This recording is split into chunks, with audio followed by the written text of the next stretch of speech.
High বন্ধুরা, আশা করি তোমরা সবাই খুব ভালো আছো। দেখো, এর আগের ভিডিওতে আমি তোমাদেরকে রাষ্ট্রপতির নির্বাচন সম্পর্কে বলেছিলাম। দেখো, এই ভিডিওর মূল বিষয় হচ্ছে রাষ্ট্রপতির ক্ষমতা ও কার্যাবলী।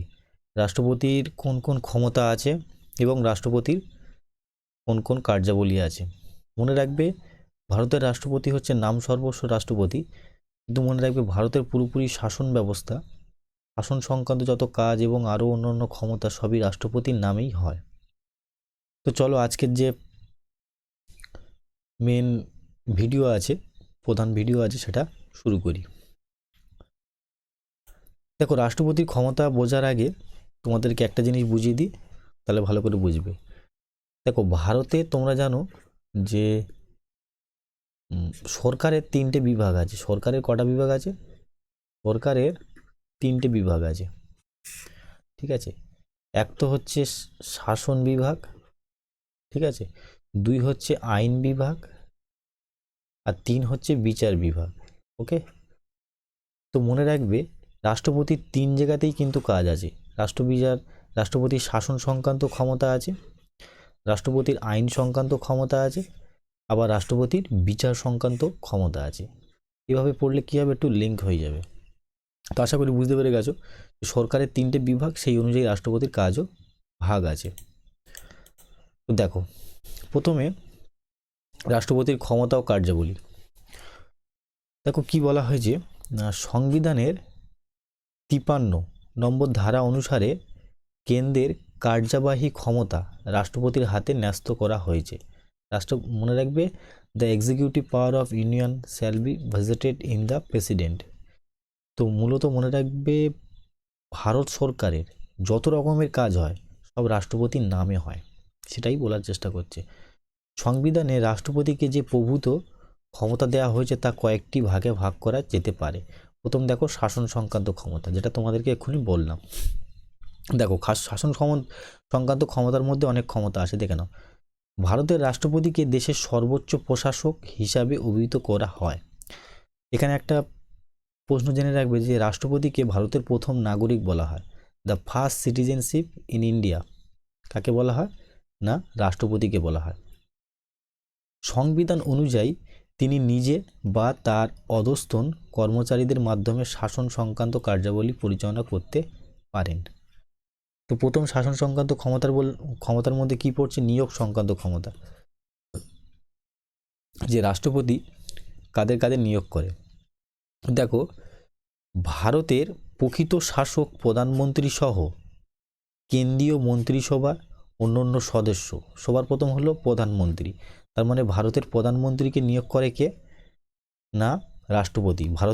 ভারতের প্রধানমন্ত্রীকে শপথ দেওয়ায় কে? না, প্রধানমন্ত্রী। ভারতের প্রধানমন্ত্রীকে কে শপথ দেয়? রাষ্ট্রপতি। ভারতের যে অন্য অন্য মন্ত্রী আছে, যেমন ডিফেন্স মিনিস্টার, হোম মিনিস্টার, ঠিক আছে, তারপরে এক্সটার্নাল অ্যাফেয়ার মিনিস্টার, তোমার ফরেন মিনিস্টার, এরকম করে যত মিনিস্টার আছে সব তাদেরকেও নিয়োগ করে কে? না, রাষ্ট্রপতি। কিন্তু কার পরামর্শক্রমে? প্রধানমন্ত্রীর। ভারতের অ্যাটর্নি জেনারেল মানে সিম্পল বিষয়। অ্যাটর্নি জেনারেল মানে আমি জানি না তোমরা জানো কি না। অ্যাটর্নি জেনারেল মানে সিম্পল বিষয়, ভারতের আইন মানে ভারত সরকারের একজন আইনের কি বলবো বিশেষজ্ঞ থাকে, তাকেই বলা হয় অ্যাটর্নি জেনারেল। এবং এটা একটি সাংবিধানিক পদ। আর্টিকেল 76 অনুযায়ী অ্যাটর্নি জেনারেল সম্পর্কে বলা আছে। তারপর দেখো, ব্যয় নিয়ন্ত্রক ও মহাগণনা পরীক্ষক মানে CAG, control and auditor general of India, ক্যাগও খুব গুরুত্বপূর্ণ, এটাও সাংবিধানিক পদ। নির্বাচন কমিশন মানে ইলেকশন কমিশনকেও কে নিয়োগ করে? রাষ্ট্রপতি নিয়োগ করেন। তারপর দেখো, কেন্দ্রীয় রাষ্ট্রকীর্তক কমিশনের সদস্য। কেন্দ্রীয় রাষ্ট্রকীর্তক মানে ইউপিএসসি পরীক্ষা তোমরা নিশ্চয়ই শুনেছো। ইউপিএসসির যে চেয়ারম্যান থাকে এবং তাকেও কে নিয়োগ করে? রাষ্ট্রপতি।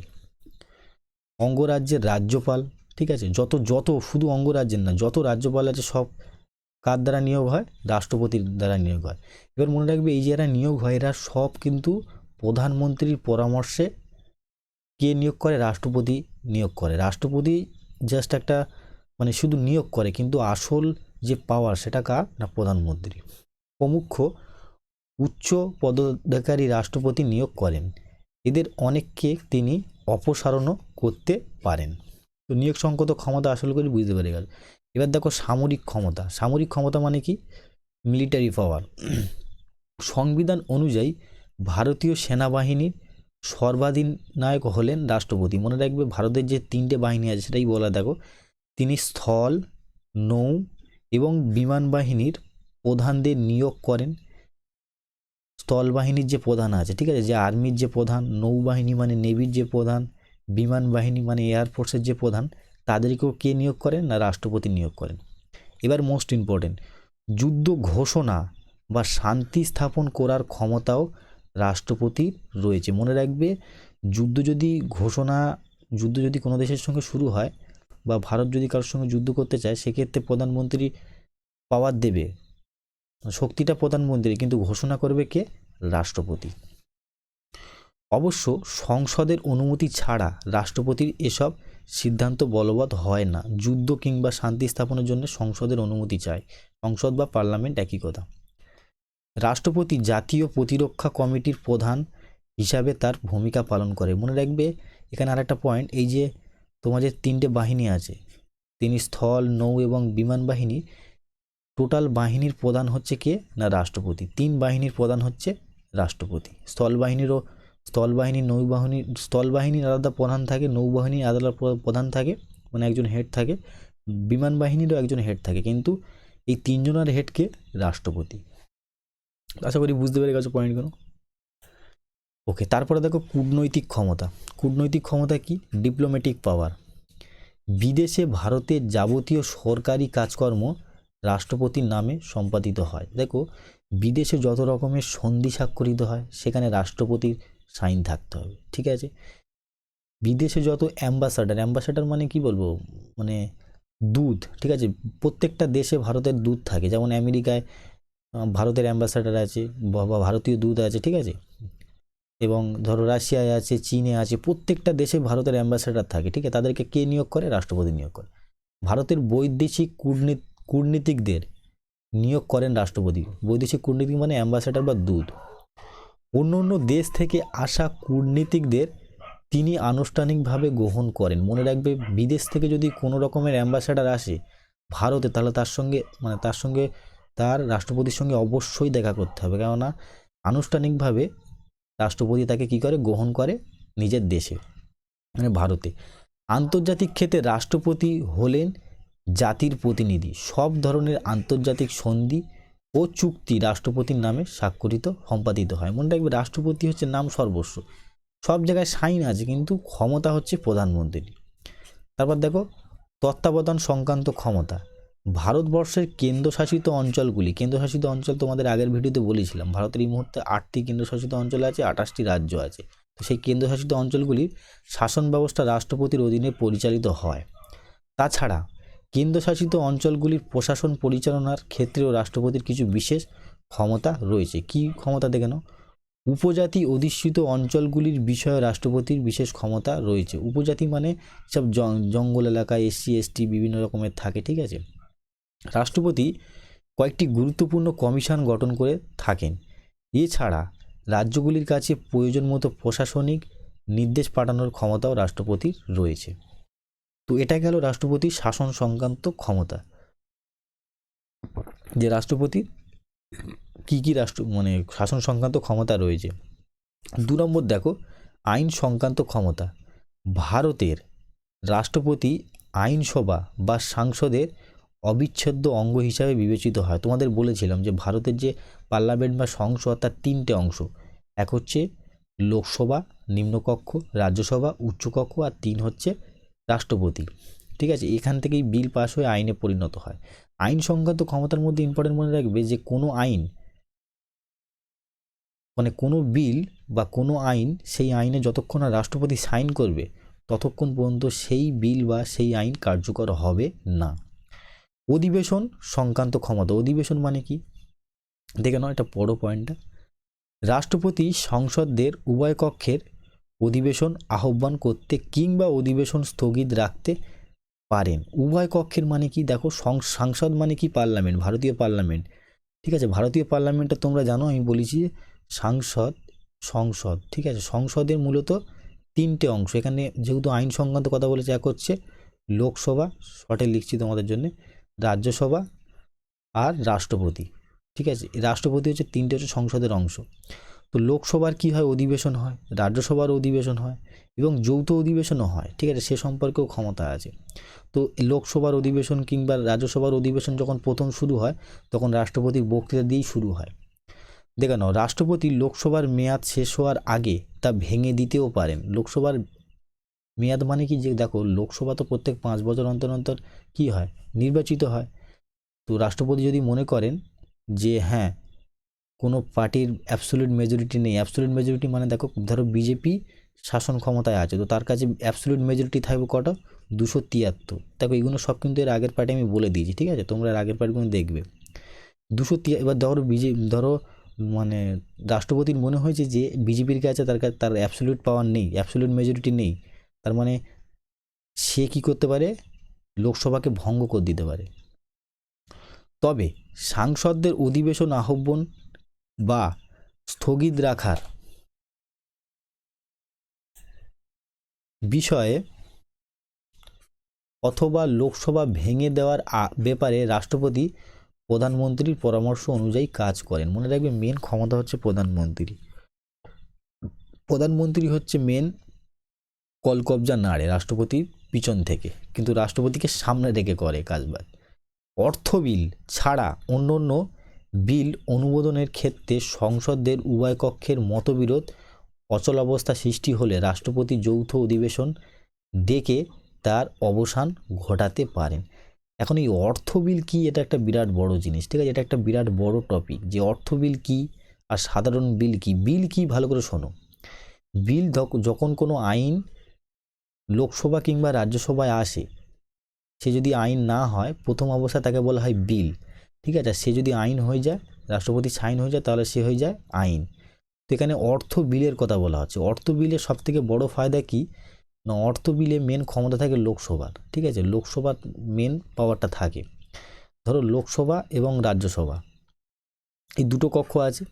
ঠিক আছে, তো মনে রাখবে অর্থ বিলে কি হয়, অর্থ বিলের ক্ষেত্রে কি কোনো বিল যদি অর্থ বিল বলে ঘোষিত হয়, তাহলে লোকসভায় যদি পাস হয়ে যায়, লোকসভা থেকে যদি পাস হয়ে যায়, তাহলে রাজ্যসভা যদি সেটা পাস নাও করে, সেক্ষেত্রে কী হয়ে যাবে, ধরো লোকসভা থেকে পাস হয়ে গেছে কি না অর্থ বিল, কোনো একটা অর্থ বিল লোকসভা থেকে পাস হয়ে গেছে, রাজ্যসভায় গেল, রাজ্যসভা থেকে যদি পাস না হয় তাহলে 14 দিনের মধ্যে লোকসভায় ফিরে আসে। ঠিক আছে, আর 14 দিন পরে যখন আবার সেটা রাজ্যসভায় যায়, সেখান থেকে পাস হোক চাই না হোক সেটা রাষ্ট্রপতির কাছে চলে যায়।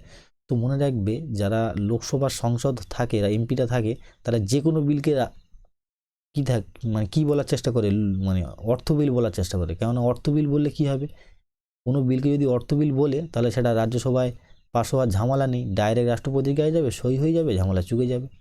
কিন্তু কি হয়, মানে কোনো বিল অর্থ বিল কি না সে নিয়ে এক বড় কন্ট্রোভার্সি ওঠে। ঠিক আছে, কেননা লোকসভার সদস্যরা চায় যে কোনো বিলকে অর্থ বিল করার, কিন্তু হয় না অনেক সময়।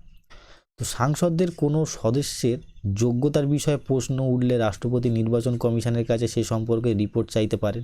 মানে যারা এমপি হয় তাদের সম্পর্কে যদি কোনো ডাউট থাকে, কেননা নির্বাচন কমিশনের কাছে সব ইনফরমেশান থাকে প্রত্যেকটা এমপি কিংবা এমএলএর বিষয়ে, এবং কমিশনের রিপোর্টের ভিত্তিতে তিনি প্রয়োজনীয় ব্যবস্থা নিতে পারেন। মনোনয়ন প্রদান তোমাদের আমি পড়িয়েছিলাম, ভালো করে দেখো। সাংসদের উচ্চকক্ষ মানে রাজ্যসভায় রাষ্ট্রপতি 12 জন কীর্তি মানে কোনো ভালো কাজ করেছেন কিংবা খুব বেশি ট্যালেন্টেড ব্যক্তিকে সদস্য হিসাবে মনোনয়ন দিতে পারেন। মনোনয়ন মানে রাষ্ট্রপতি বলে দিলেই হয়ে যাবে, আসলে রাষ্ট্রপতি বলে না, বলে প্রধানমন্ত্রী, রাষ্ট্রপতি শুধু মনোনয়নটা করে। ঠিক আছে, ভালো করে শোনো, এখানে রাষ্ট্রপতি কী করে না, রাজ্যসভায় 12 জন সদস্যকে কী করে, মনোনয়ন করে। খুব ইম্পর্টেন্ট, পরীক্ষায় তোমাদের শর্ট প্রশ্ন বারবার আসে। তারপর দেখো তারপরের প্রশ্ন, এছাড়া লোকসভায় ভারতীয় মানে অ্যাংলো ইন্ডিয়ান সম্প্রদায়ের যথোচিত সংখ্যক প্রতিনিধি নেই বলে মনে করলে রাষ্ট্রপতি ওই সম্প্রদায়ের মধ্যে থেকে অনধিক 2 জন, মোস্ট ইম্পর্টেন্ট, দুজনকে লোকসভা সদস্য হিসাবে মনোনীত করতে পারেন। মনোনীত মানে এরা ভোটে নির্বাচিত হবে না, কিন্তু বলে দিলেই সে সদস্য হয়ে যাবে।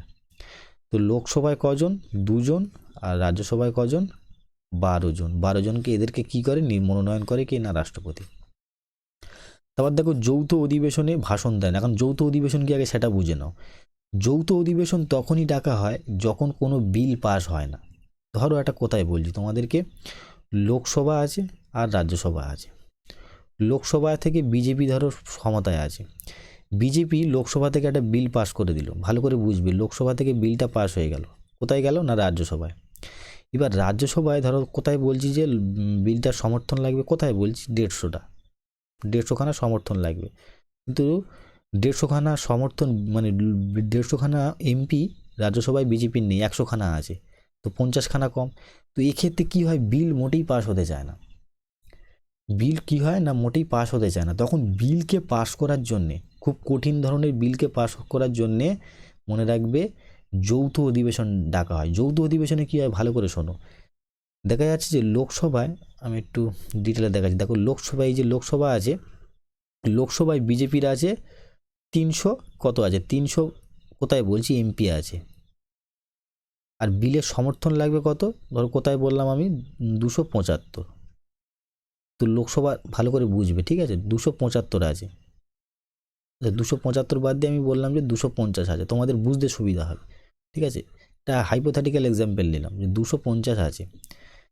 তো ভালো করে বোঝো, 250খানা কার কাছে আছে, লোকসভার কাছে 250খানা আছে, তাহলে 50খানা তো এক্সট্রা আছে এর কাছে, কার কাছে আছে, লোকসভার কাছে আছে। এবার রাজ্যসভায় কম কত আছে, 50খানা, কারণ এখানে 100খানা তো আছে, 100খানা এমপি আছে, 50খানা সমর্থন কম পড়ছে বলে বিল পাস হচ্ছে না। তো এক্ষেত্রে ভালো করে বুঝবে, লোকসভা প্লাস রাজ্যসভার এমপিরা একসঙ্গে বসবে, বসলেই সেটা হবে যৌথ অধিবেশন। এবার যৌথ অধিবেশনে দেখো, এখান থেকে তো 250খানা পাস হয়ে যাবে, এখান থেকে যে 50খানা আছে, এই 50 জন ব্যক্তিও রাজ্যসভায় মানে রাজ্যসভার এখানে 100 জন, আর এখানে আছে 300 জন, তাহলে 400 সমর্থন হয়ে গেলে দেখা গেল যে বিলটা পাস হয়ে গেল।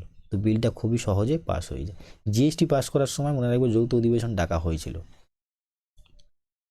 সংসদের যে কোনো কক্ষে বা উভয় কক্ষে যৌথ অধিবেশনে ভাষণ দেওয়ার ক্ষমতা রাষ্ট্রপতিরই রয়েছে। মনে রাখবে যৌথ অধিবেশনে যে ক্ষমতা, মানে যৌথ অধিবেশন ডাকলে তার ভাষণ প্রথম কে দেয়, রাষ্ট্রপতিই দেয়। তার এই ভাষণে মন্ত্রিসভার নীতি ও কর্মসূচি ঘোষণা করা হয়।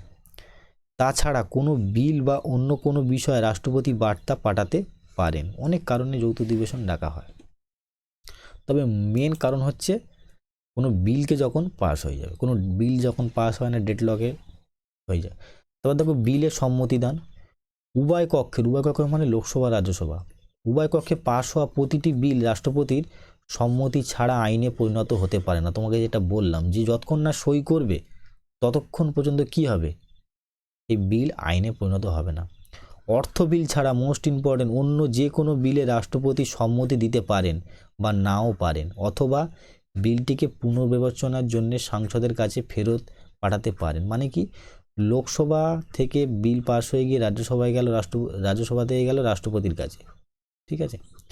রাষ্ট্রপতির কাছে গেছে, রাষ্ট্রপতি কি করবে না, যদি সেটা মানে অর্থ বিল না হয়, ঠিক আছে, তো কী করতে পারে, বিলটাকে আবার রাষ্ট্রপতি লোকসভা কিংবা রাজ্যসভার কাছে ফেরত পাঠাতে পারে। তো ফেরত পাঠালে কী হবে দেখো, কিন্তু সংশ্লিষ্ট বিলটি সাংসদের উভয় কক্ষে পুনরায়, উভয় কক্ষ মানে লোকসভা এবং রাজ্যসভা, পুনরায় দ্বিতীয়বার গৃহীত হলে রাষ্ট্রপতি তাতে স্বাক্ষর দিতে বাধ্য থাকেন। মানে এখানে মানে লোকসভা এবং রাজ্যসভা থেকে সম্মতিদান হয়ে আবার যদি রাষ্ট্রপতির কাছে ফিরে আসে, তখন রাষ্ট্রপতিকে সেই বিলে সই করতেই হবে। প্রসঙ্গত উল্লেখ্য যে সংবিধানের সংশোধন সংক্রান্ত কোনো বিল সাংসদের উভয় কক্ষে গৃহীত হলে রাষ্ট্রপতি তাতে অসম্মতি জানাতে পারে না। সংবিধান সংশোধন বিল খুব ইম্পর্টেন্ট। সংবিধান সংশোধন বিল মানে সেই বিল যেই বিলে কি করা হয় না, সংবিধানকে সংশোধন করার জন্য প্রস্তাব আনা হয়। মনে রাখবে ভারতের সংবিধান সংশোধন অনেকবার হয়ে গেছে, 100-এর উপরে সংশোধন হয়ে গেছে, তো সেইগুলোকে সংশোধন বিল বলা হয়। সংশোধনের বিলের ক্ষেত্রে রাষ্ট্রপতির ক্ষমতা থাকে না। সংবিধান অনুযায়ী রাজ্য আইনসভায় পাশ হওয়া বিল রাজ্যপালের কাছে পাঠানো হয়। মানে রাজ্যসভা মানে নাকি প্রত্যেকটা রাজ্যেও তো রাজ্যপাল থাকে, তো রাজ্যপালের সই ছাড়া আবার হয় না। কিন্তু রাজ্যপাল এক্ষেত্রে বিলটিতে অনুমোদন না দিয়ে রাষ্ট্রপতির বিবেচনার জন্য তা পাঠিয়ে দিতে পারেন। এটা মানে রাজ্যপালের ইচ্ছা। মনে রাখবে এটা তো মানে দেশের অনুযায়ী হচ্ছে, প্রত্যেকটা রাজ্যে তো রাজ্যপাল আছে, সেই মানে বিধানসভা থেকে বিল পাস হয়ে গেলে রাজ্যপালের গায়ে যায়, রাজ্যপাল তাতে সই করে দিলে তারপরেই সেটা আইন হয়। তো রাজ্যপালের যদি ডাউট থাকে কোনো বুঝতে মানে যদি মনে হয় যে সে রাষ্ট্রপতিকে পাঠাবে, তো সে রাষ্ট্রপতির কাছে পাঠাতে পারে। 2 নম্বর হচ্ছে অধ্যাদেশ বা অ্যার্ডিন্যান্স জারি। অধ্যাদেশ বা অ্যার্ডিন্যান্স জারি, ও অ্যার্ডিন্যান্স কি বলে দিচ্ছি ভালো করে দেখো। সংসদের অধিবেশন বন্ধ থাকাকালীন বিশেষ প্রয়োজন মতো রাষ্ট্রপতি অধ্যাদেশ বা অ্যার্ডিন্যান্স জারি করতে পারেন। অধ্যাদেশ বা অ্যার্ডিন্যান্স কি মনে রাখবে, ভারতের যে সংসদ আছে, লোকসভা, রাজ্যসভা এবং রাষ্ট্রপতি বা পার্লামেন্ট আছে, সেখানে বিভিন্ন অধিবেশন হয়, যেমন উইন্টার সেশন নাম শুনতে থাকবে, summer session, winter session, budget session থাকে, 3টে সেশন থাকে, 3টে অধিবেশন হয়, ঠিক আছে। বাজেট সেশন থাকে, উইন্টার সেশন থাকে, আর তোমার আর একটা সেশন থাকে, আমি ভুলে যাচ্ছি, যাই পারে হোক। তো অধ্যাদেশ বা জারি ওই 3টে সেশন থাকে। তো ওই সেশনে কি হয়, মোটামুটি পার্লামেন্টের সদস্যরা বিভিন্ন বিল টিল পাস করে, কিন্তু বাদবাকি সময় কি থাকে, তোমাদের যে লোকসভায় ভারতীয় পার্লামেন্ট বন্ধ থাকে। তখন যদি কোনো বিল বা তখন যদি কোনো আইন পাস করতে হয়, তখন কে করবে, তখন কি করে দেয় না, যে মানে রাষ্ট্রপতি থাকে, তখন রাষ্ট্রপতি অধ্যাদেশ জারি করে দেয়। অধ্যাদেশ জারি করে দিলে কি হয়, মানে সেই সময় তো কাজটা চলে যায়, তো পরবর্তীকালে যখন আবার পার্লামেন্টের অধিবেশন শুরু হয়, তখন সেই অধ্যাদেশকে আবার সমর্থনের মাধ্যমে, বিলের মাধ্যমে আইনে পরিণত করতে হয়। এইসব অধ্যাদেশ বা অ্যার্ডিন্যান্স সাংসদ আইনের সমান কার্যকরী হয়, বললাম, ঠিক আছে। আগাম সম্মতিদান। আগাম সম্মতিদান কি দেখো, কয়েকটি বিল পার্লামেন্টে পেশ করার আগে রাষ্ট্রপতির সম্মতির প্রয়োজন হয়। কোন কোনগুলো দেখো, সেগুলি হলো নতুন রাজ্য গঠন। নতুন রাজ্য গঠন তো ইদানিং করলে তোমরা জানো যে অন্ধ্রপ্রদেশ থেকে তেলেঙ্গানা সৃষ্টি হয়েছে, ঠিক আছে, মানে একদম রিসেন্ট, ঠিক আছে। তো নতুন রাজ্য গঠনের ক্ষেত্রে কোনো বিল যদি আনতে চায়, মানে এখানে সংবিধানকে সংশোধন করতে হবে, তো রাষ্ট্রপতির অনুমতি নিতে হবে। রাজ্যের নাম ও সীমানা পরিবর্তন সংক্রান্ত বিল, ঠিক আছে, রাজ্যের নাম পরিবর্তন করবে কিংবা সীমানা পরিবর্তন করবে, সীমানা মানে তার ক্ষেত্রফল। কয়েকটি প্রতিবেদন বা রিপোর্ট রাষ্ট্রপতির নির্দেশে সংসদে পেশ করা হয়। এর মধ্যে রয়েছে বাজেট ও অতিরিক্ত বাজেট, অর্থ কমিশনের সুপারিশ, রাষ্ট্রকৃত কমিশনের রিপোর্টটি প্রভৃতি। অর্থ কমিশন কি মানে ফাইন্যান্স কমিশন, প্রত্যেক 5 বছর অন্তর অন্তর গঠন হয়, ঠিক আছে। অর্থ কমিশনের মূল কাজ হচ্ছে রাজ্য এবং কেন্দ্রীয় সরকারের মধ্যে অর্থের বন্টনের জন্য অর্থ কমিশন গঠন করা হয়। ফাইন্যান্স কমিশন এটা তুমি পাবে যে রাষ্ট্রপতির অর্থ সংক্রান্ত ক্ষমতায় পেয়ে যাবে। এবার দেখো অর্থ সংক্রান্ত ক্ষমতা, ওকে, রাষ্ট্রপতির অর্থ সংক্রান্ত অর্থ বিল অর্থ বিল অনুমোদন। রাষ্ট্রপতির পূর্ব সুপারিশ ছাড়া কোনো অর্থ বিল লোকসভায় উপস্থাপন করা যায় না। মানে কি, মানে এখানে সহজ বিষয়, অর্থ বিল পাস মানে পেশ করার আগে অর্থ বিল সবসময় লোকসভায় পেশ করা হয়। তোমাদের এটাও একটা শর্ট প্রশ্ন ডাইরেক্ট আসে যে অর্থ বিল লোকসভায়, রাজ্যসভায় মধ্যে কোন সভায় পেশ হয় বেশি, মানে কোন কক্ষে পেশ হয়। সবসময় মনে রাখবে অর্থ বিল লোকসভাতেই পেশ হবে, উপস্থাপন করা হয়। তো যখন লোকসভায় উপস্থাপন করা হয়, তার আগে রাষ্ট্রপতির অনুমোদন নিতে হয়। ঋণ সংক্রান্ত রাজস্ব প্রস্তাব বা সংশোধনী প্রস্তাব উপস্থাপনের জন্য রাষ্ট্রপতির অনুমোদন প্রয়োজন হয়। ঋণ সংক্রান্ত মানে ঋণ সংক্রান্ত রাজস্ব প্রস্তাব বা সংশোধনী প্রস্তাব, মনে রাখবে অর্থনৈতিক সংক্রান্তে বিভিন্ন বিষয়ে যখন সংশোধন করতে হয় সংবিধানে, তখনও রাষ্ট্রপতি সম্মতি নিতে হয়। তারপর দেখো বাজেট প্রস্তাবনা। বাজেট কি জানো তোমরা, বাজেট প্রত্যেক বছর ফেব্রুয়ারি মাসে আসে, ঠিক আছে। প্রত্যেক বছরই ভারতের বাজেট আসে, ঠিক আছে। বাজেট মানে অর্থ বিলি বলতে পারো। দেখো প্রত্যেক আর্থিক বছরের জন্য সরকারের আনুমানিক অর্থব্যয়ের বিবরণী বা বাজেট অর্থমন্ত্রীর মাধ্যমে রাষ্ট্রপতি সংসদে উপস্থাপন করে। এটা বলা হয়, মনে রাখবে বাজেট কি, যদি বুঝতে অসুবিধা হয় তো পরবর্তীকালে তোমাদের আমি বলে দেবো, ঠিক আছে। তো বাজেট হচ্ছে, মনে রাখবে প্রত্যেক ধরো সরকার এক বছরে কি করবে, তার জন্য প্রত্যেক বছর তার বাজেট পেশ করে। আর বাজেট পেশ করে কে, বাজেট দেখো, বাজেট মানে কি টাকা পয়সার বিষয়, তো অর্থমন্ত্রীর হাতে থাকবে। কিন্তু এখানে অর্থমন্ত্রী পেশ করে না, বলে যে রাষ্ট্রপতির হয়ে অর্থমন্ত্রী পেশ করে। এখন অর্থমন্ত্রী কে আছে, নির্মলা সীতারামাইয়া, ঠিক আছে। আর ইদানিং কলে পেশও হবে, আগের বছরে দেখেছিলে টিভিতে, দেখবে যে প্রায় সময় অর্থ বিল পেশ হয়, ঠিক আছে, মানে বাজেট পেশ হয়। তারপর দেখো আপৎকালীন ব্যয় নির্বাহটা। আপৎকালীন মানে হঠাৎ করে কোনো কিছু হয়ে গেলে সেক্ষেত্রে কী হবে, দেখো আপৎকালীন ব্যয় নির্বাহের জন্য ভারতে যে আকস্মিক ব্যয় সংকুলন তহবিল মানে কন্টিনজেন্সি ফান্ডস অফ ইন্ডিয়া রয়েছে, তার দায়িত্ব রাষ্ট্রপতির উপর ন্যস্ত রয়েছে। আকস্মিক ব্যয় সংকুলন তহবিল মানে কি, ধরো হঠাৎ করে আমাদের কোনো রাজ্যে মানে বন্যা এসে গেছে, হঠাৎ করে কোনো জায়গায় ভূমিকম্প হয়েছে, তো সেই ক্ষেত্রে সেইখানে তো অনেক টাকা পয়সার বিষয়, ঠিক আছে, সেখানে কোটি কোটি টাকা সরকারকে দিতে হবে। তো সেইখানে টাকা দেওয়ার ক্ষেত্রে তার যে তহবিল থাকে সেটা কার আন্ডারে থাকে না, রাষ্ট্রপতির আন্ডারে। তারপর দেখো অর্থ কমিশন গঠন বা অর্থ কমিশন গঠন। অর্থ কমিশন গঠন এক্ষুনি বলেছি, ফাইন্যান্স কমিশন প্রত্যেক 5 বছর অন্তর অন্তর গঠন করা হয়। কেন গঠন করা হয়? কেন্দ্র এবং রাজ্য সরকারগুলির মধ্যে রাজস্ব বা টাকা পয়সা বন্টন করার জন্য।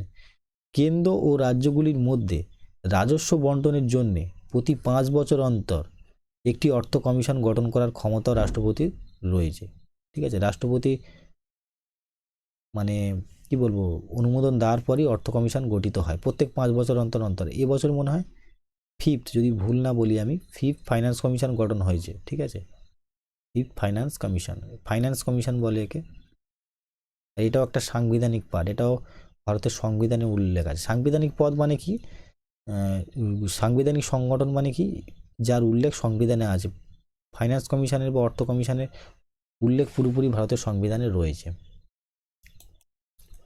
তারপর দেখো বললাম বিচার সংক্রান্ত ক্ষমতা যেটা বাকি ছিল, শাসন বিভাগ, আইন বিভাগ এবং বিচার বিভাগ, এটা মোস্ট ইম্পর্টেন্ট, এটা ভালো করে দেখো।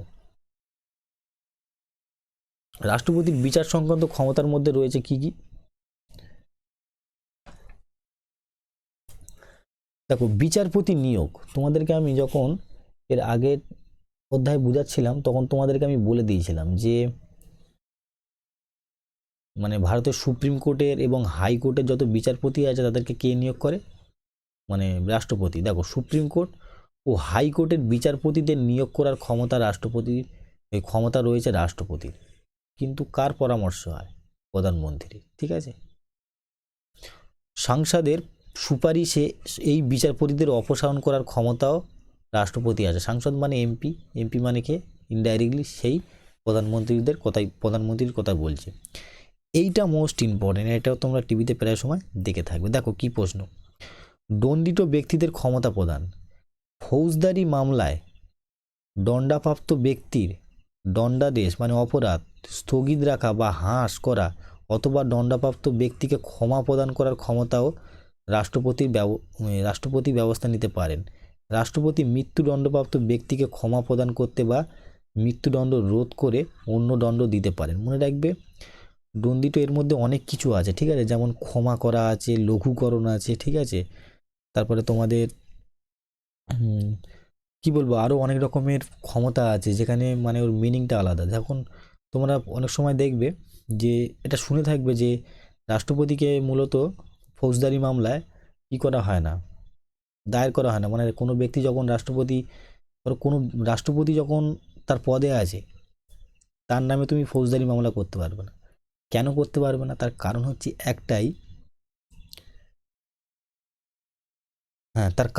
একটাই, যে রাষ্ট্রপতি কি ক্ষমতা আছে, ব্যক্তিকে মানে দণ্ডিত ব্যক্তিদের ক্ষমতা প্রদানের ক্ষমতা আছে। রাষ্ট্রপতির নামে যদি তুমি কোথায় বলছি যে কেস করেছো, সুপ্রিম কোর্ট তার জন্য শাস্তি দিয়েছে, তো রাষ্ট্রপতি নিজের ক্ষমতা তো নিজেই হ্রাস করে দেবে না, নিজের ক্ষমতাকে তো নিজেই স্থগিত করে দেবে। তো ওই জন্যে দেওয়ানি মামলায় বিশেষ করে হয়, দেওয়ানি মামলায় রাষ্ট্রপতির নামে, দেওয়ানি মানে কি বিষয় বলো তো, দেওয়ানি মানে টাকা পয়সার বিষয়, এখানে মানে করা হয় না, রাষ্ট্রপতির নামে কেস করা হয় না, দেওয়ানি মামলায় কেস করা হয় না। কেন করা হয় না? তার কারণ একটাই, যে রাষ্ট্রপতির হাতে ক্ষমতা আছে কোনো ব্যক্তির অপরাধকে কমিয়ে দেওয়া, পুরোপুরি ক্ষমা করে দেওয়ার ক্ষমতা আছে। রাষ্ট্রপতির কোনো শাস্তি হলে রাষ্ট্রপতি নিজেই কী করে দেবে, ক্ষমা করে দেবে। তো সেক্ষেত্রে কেস করে কী লাভ হতে পারে? আশা করি এটা বুঝতে পেরেছো। এইবার দেখো মোস্ট ইম্পর্টেন্ট, এখানে অনেক কিছু বোঝার আছে কিন্তু আমি তোমাদেরকে শর্টে বলে দিচ্ছি, পরবর্তীকালে এগুলো বলবো, ঠিক আছে, যে এগুলো খুবই ইম্পর্টেন্ট। দেখো জরুরি অবস্থা সংক্রান্ত ক্ষমতা। সংবিধান অনুযায়ী রাষ্ট্রপতি 3 ধরনের জরুরি অবস্থা ঘোষণা করতে পারেন। এখন জরুরি অবস্থা কি? মনে রাখবে জরুরি অবস্থা মানে কি, ধরো দেশে যুদ্ধ হচ্ছে, ঠিক আছে, দেশে যুদ্ধ হচ্ছে, কোনো একটা ধরো পাকিস্তানের সঙ্গে ভারতের যুদ্ধ হচ্ছে, ঠিক আছে, তো সেই টাইমে ভারতবর্ষে কি অবস্থা ঘোষণা করা হয় না, জরুরি অবস্থা ঘোষণা করা হয়। জরুরি অবস্থা ঘোষণা করার ফলে কি হয় না, ভারতের যারা নাগরিক থাকে তাদের কিছু ফান্ডামেন্টাল রাইট, যে মৌলিক অধিকার আছে সেগুলো কি হয়ে যায়, লঙ্ঘিত হয়ে যায়। তো এই জন্য জরুরি অবস্থা কি করা হয়, ঘোষণা করা হয়। তো প্রথম জরুরি অবস্থা দেখো, জাতীয় জরুরি অবস্থা। এইটা হচ্ছে মোস্ট ইম্পর্টেন্ট আর বড় ভয়ঙ্কর জরুরি অবস্থা। দেখে নাও, জাতীয় জরুরি অবস্থা।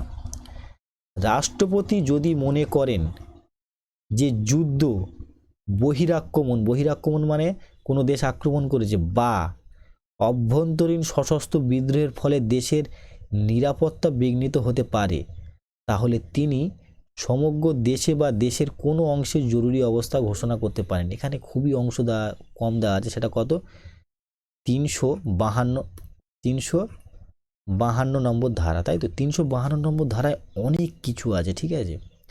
বলা হয়েছে যে যদি বিদেশ থেকে আক্রমণ হয়, যদি দেশে বিদ্রোহ হয়, তাহলে সেক্ষেত্রে কি করতে হবে না, 352 নম্বর ধারা অনুযায়ী জাতীয় জরুরি অবস্থা ঘোষণা করা হবে। এবার এর মধ্যে ইম্পর্টেন্ট কী জিনিস আছে দেখো, এটা পরীক্ষায় লিখলেও হবে, কিন্তু এখান থেকে দেখো আমি তোমাদেরকে বলি। ফার্স্ট পয়েন্ট মনে রাখবে যে এখনো পর্যন্ত ভারতে 3বার জাতীয় জরুরি অবস্থা লাগু হয়েছে। কি বললাম, বোঝা গেছে? এখনো পর্যন্ত ভারতবর্ষে কতবার লাগু হয়েছে, 3বার লাগু হয়েছে। কোন কোন বারে, ভালো করে শুনে নাও। এক তো 1965 সালে, আর 1965 বললাম, 1962 সালে। 1962 সালে কেন 1962 সালে লাগু হয়েছিল? কারণ মনে করো 1962 সালে ভারত আর চীনের মধ্যে যুদ্ধ হয়েছিল। 1962 সালে ভারত আর পাকিস্তানের মধ্যে যুদ্ধ হয়েছিল, আর সেই যুদ্ধেতে জাতীয় জরুরি অবস্থা কি করা হয়েছিল, লাগু করা হয়েছিল। দু নম্বর লাগু করা হয়েছিল 1971 সালে, যখন কি যুদ্ধ হয়েছিল, ভারত আর পাকিস্তানের মধ্যে যুদ্ধ হয়েছিল, তখনও এই জাতীয় জরুরি অবস্থা লাগু করা হয়েছিল। আর 3 নম্বর 1975 সালে, তখনকার প্রধানমন্ত্রী ছিল ইন্দিরা গান্ধী। এটা তোমরা শুনে থাকবে যে ভারতের ইতিহাসে এক কালো ছায়া রেখে গেছে এই 1975 সালে জাতীয় জরুরি অবস্থা। মনে রাখবে এখানে ইন্দিরা গান্ধী এই জাতীয় জরুরি অবস্থার অ্যাবিউজ করেছিল, দুর্ব্যবহার করা হয়েছিল, ঠিক আছে। এই 1975 সালে ইন্দিরা গান্ধী লাগিয়ে দিয়েছিল, কিসের নাম করে? কেননা 1975 সালে ভারতবর্ষে তোমরা নাম শুনে থাকবে, সেই টাইমে বিভিন্ন বিদ্রোহ হচ্ছিল, কিন্তু সে ইন্দিরা গান্ধী জোর করে অনেকটা কি বলবো, নিজের পাওয়ার দেখাতে গিয়েই জরুরি অবস্থা লাগু করে। তো 3বার মোটামুটি ভারতে এখনো পর্যন্ত লাগু হয়েছে। এখন জাতীয় জরুরি অবস্থা লাগু হলে হয় কি, মনে রাখবে জাতীয় জরুরি অবস্থা লাগু হলে তোমার যে ফান্ডামেন্টাল রাইট আছে, বিশেষ করে তোমার যে অধিকার আছে আর্টিকেল 19, ঠিক আছে, আর্টিকেল 19 পুরোপুরি ভায়োলেট হয়ে যায়, পুরোপুরি বন্ধ হয়ে যায়। আর্টিকেল 19-এ কী আছে?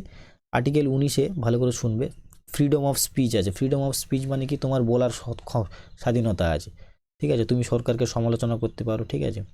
তো এই যে বলার যে ক্ষমতা, তারপর ফ্রিডম অফ মুভমেন্ট মানে কি, কোথাও যাওয়ার অধিকার, তুমি সেখানে যাওয়ার অধিকারও তোমাকে বন্ধ করে দেবে, সরকার তোমাকে নজরবন্দি করে দেবে, ঘরে বন্দি করে দেবে, তোমার ফান্ডামেন্টাল রাইট নেই। তো জাতীয় জরুরি অবস্থা যখন লাগু হয় তখন অনেক কিছু ঘটে। তো এটা হয়তো পরবর্তীকালে আমি তোমাদেরকে ডিসকাস করব, কেননা এই আর্টিকেলটা অনেক বড় আর্টিকেল, এবং এটা লাগু হলে কি কি ইফেক্ট হতে পারে তার বিরাট বড় ডাইমেনশন আছে। তো তোমরা মনে রাখবে তোমাদের উচ্চ মাধ্যমিক পরীক্ষার জন্য, তোমরা যদি 1962, 1971 এবং 1975 সাল লেখো, তাহলে অনেক বেশি নাম্বার পাবে, এইটুকু বলতে পারি, কারণ এইটুকু জেনারেল নলেজ সবার থাকে না, ঠিক আছে। ওকে, 2 নম্বর দেখো, 2 নম্বর হচ্ছে রাজ্যে সাংবিধানিক অচলাবস্থাজনিত জরুরি অবস্থা, ঠিক আছে। এখন এটা কি, এটা রাজ্যের জন্য, ঠিক আছে। মনে রাখবে 352 4 ছেড়ে দেবে, 352 থেকে 4 নম্বর 4 ছেড়ে চলে এসো 56 থেকে 4 ছেড়ে চলে এসো 60। তো এরকম করে মনে রাখবে, 352 তার থেকে 4 ছেড়ে দিলে হয়ে যাবে তোমার, বা 4 যোগ করে দিলে, 352 থেকে 4 যোগ করো 56, 356-এর সঙ্গে ফের 4 যোগ করো 360। তো এরকম করে আর্টিকেলগুলোকে মনে রাখবে, 4 করে যোগ করবে। দেখো, কোনো রাজ্যের রাজ্যপালের প্রতিবেদন বা অন্য কোনো সূত্র থেকে পাওয়া সংবাদের ভিত্তিতে রাষ্ট্রপতি যদি মনে করেন যে ওই রাজ্যের সংবিধান অনুযায়ী শাসনকার্য পরিচালনা করা সম্ভব নয়, সেক্ষেত্রে তিনি ওই রাজ্যের শাসনতান্ত্রিক অচলাবস্থা জরুরি অবস্থা করতে পারেন। মনে রাখবে এটার এত অ্যাবিউজ হয়েছে আমাদের পশ্চিমবঙ্গেও 3-4 বার লাগু হয়েছিল। যখন জাতীয় জরুরি অবস্থা লাগু হয়েছিল তখন তো লাগু ছিলই ভারতবর্ষ জুড়ে, কিন্তু তাছাড়াও অনেকবার লাগু হয়েছে। আর শুধু পশ্চিমবঙ্গে নয়, ভারতবর্ষের অনেক রাজ্যে এই যে 356 নম্বর ধারা, মানে এটা যদি রাজ্যের জরুরি অবস্থা সহজ কথায় বলে, তো রাজ্যের জরুরি অবস্থা অনেকবার লাগু হয়েছে, অনেকবার অনেক জায়গায় লাগু হয়েছে। ঠিক আছে, আর এতে ইম্প্যাক্টটা কী পড়ে? এতে তেমন একটা ইম্প্যাক্ট পড়ে না, মানে রাজ্য সরকারের যত ক্ষমতা সব চলে যায় কেন্দ্র সরকারের হাতে। রাজ্য সরকারের কোনো ক্ষমতা থাকে না, সব ক্ষমতা কোথায় চলে যায়? কেন্দ্র সরকারকেই রাজ্য চালায়। মেনলি মনে রাখবে এটা একটা হাতিয়ার। কি হাতিয়ার? না রাজ্য সরকারকে হুমকি দেওয়ার হাতিয়ার। তো মনে রাখবে অনেক ক্ষেত্রে অ্যাবিউজ করে আর এবং অ্যাবিউজ হয়েওছে এর। ঠিক আছে, 356 নম্বর ধারা। এইবারে মোস্ট ইম্পর্টেন্ট দেখে নাও, আর্থিক জরুরি অবস্থা কি? যদি রাষ্ট্রপতি মনে করেন যে ভারতের কোনো অংশের আর্থিক স্থায়িত্ব বা সুনাম বিনষ্ট হয়েছে বা হওয়ার সম্ভাবনা আছে, তাহলে তিনি আর্থিক জরুরি অবস্থা ঘোষণা করতে পারেন।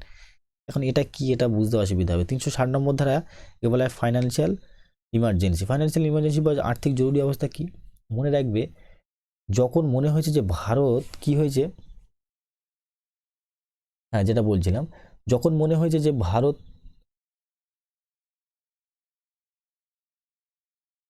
ভারতে মানে খুব বেশি ভারতবর্ষ ঋণী হয়ে গেছে, কিংবা ভারতবর্ষের কাছে টাকা পয়সা নেই, এরকম কিছু হতে পারে। দেখো ভারতের তো সবসময় মানে সমান অবস্থা থাকে না, তো কি হয় এক্ষেত্রে,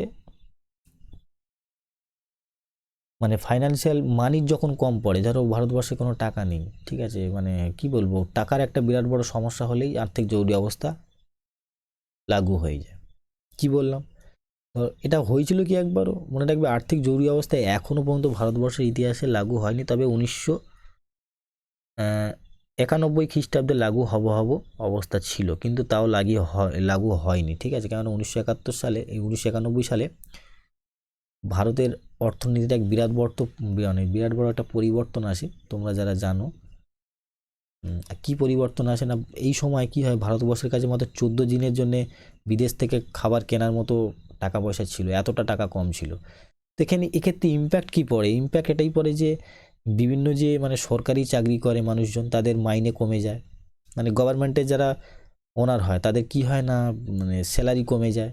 ঠিক আছে, কেননা সরকারের কাছে টাকা কম, যারা গভর্নমেন্টের চাকরি করে তাদেরকে স্যালারি কম দেয়। ঠিক আছে, আর আর কি হতে পারে না, এই টাইমে ট্যাক্স বড় বেশি হয়ে যায়, কেননা সরকারকে টাকা তুলতে হয়, ওই জন্য ট্যাক্স খুব বেশি বেরিয়ে দেয়, ট্যাক্স প্রচুর হাই করে দেয়। আর গভর্নমেন্টের যেসব মানে এমপ্লয়ি আছে তাদের মাইনে অনেক কমে যায়। তো এখনও পর্যন্ত ভারতবর্ষে লাগু হয়নি, তবে 1991 খ্রিস্টাব্দে হবে। এই টাইমে 1991 সালে তারপরে একটা রিফর্ম এসেছিলো, অর্থনৈতিক রিফর্ম, এলপিজি নাম তার। এলপিজি মানে পেট্রোলিয়াম গ্যাস, এর ফুল ফর্ম নয়, লিবারালাইজেশন, প্রাইভেটাইজেশন অ্যান্ড গ্লোবালাইজেশন এর ফুল ফর্ম। এটা হচ্ছে ইকোনমিক্স যারা স্টুডেন্ট তারা খুব ভালো করে জানে। তো আশা করি বুঝতে পেরে গেছো আজকে এই অবধি। এছাড়া আর কোনো ক্ষমতা, আরও অনেক ক্ষমতা আছে, যেমন শিক্ষা সংক্রান্ত ক্ষমতা, তোমাদের একটা এক্সট্রা বলে রাখতে পারি আমি তোমাদের। ঠিক আছে, শিক্ষা সংক্রান্ত ক্ষমতাও আছে। তো এছাড়া অনেক ক্ষমতা আছে, কিন্তু তোমাদের বই অবধি দেওয়া আছে, তো এই অবধি পড়ালাম। ঠিক আছে, যদি কারোর কোনো ডাউট থাকে তাহলে কমেন্ট বক্সে জানাবে, আর যদি ভিডিও ভালো লাগে তাহলে অবশ্যই লাইক করবে, যতটা পারে শেয়ার করবে, আর যদি চ্যানেলে নতুন হও তাহলে অবশ্যই পাশে থাকা বেল আইকনটা প্রেস করে চ্যানেলটা সাবস্ক্রাইব করে নেবে। ওকে।